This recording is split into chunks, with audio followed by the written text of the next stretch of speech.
France is demanding answers from the United States ambassador in Paris after the leak of potentially damaging revelations about espionage.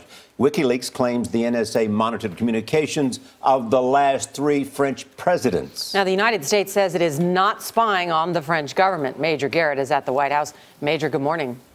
Good morning. The WikiLeaks release contends the United States government, through the National Security Agency, conducted surveillance on 3 different French presidents from 2006 to 2012. That would span the Bush and Obama administrations and has drawn a sharp response from French officials.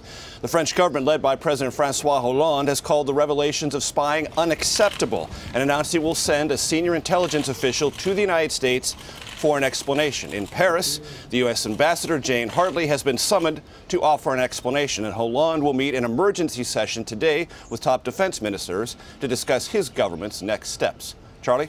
Major, talk about what real effect this will have on the U.S.-French relationship. Hard to know, but right now the 2 governments are working on a range of very difficult foreign policy issues. Let's talk about just 3.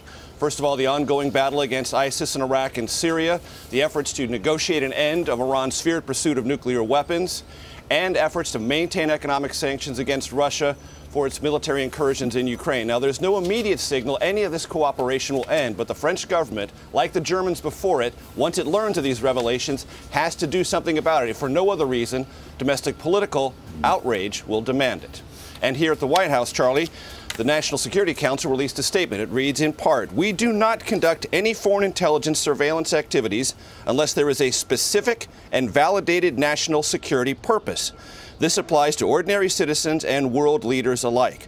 We work closely with France on all matters of international concern, and the French are indispensable partners." Clearly, the U.S. and France are partners, but partners like to know what each other is up to. And now the French know what the United States was up to, even though the White House would prefer it didn't. Some very tough diplomatic conversations are likely to ensue. Major, thanks.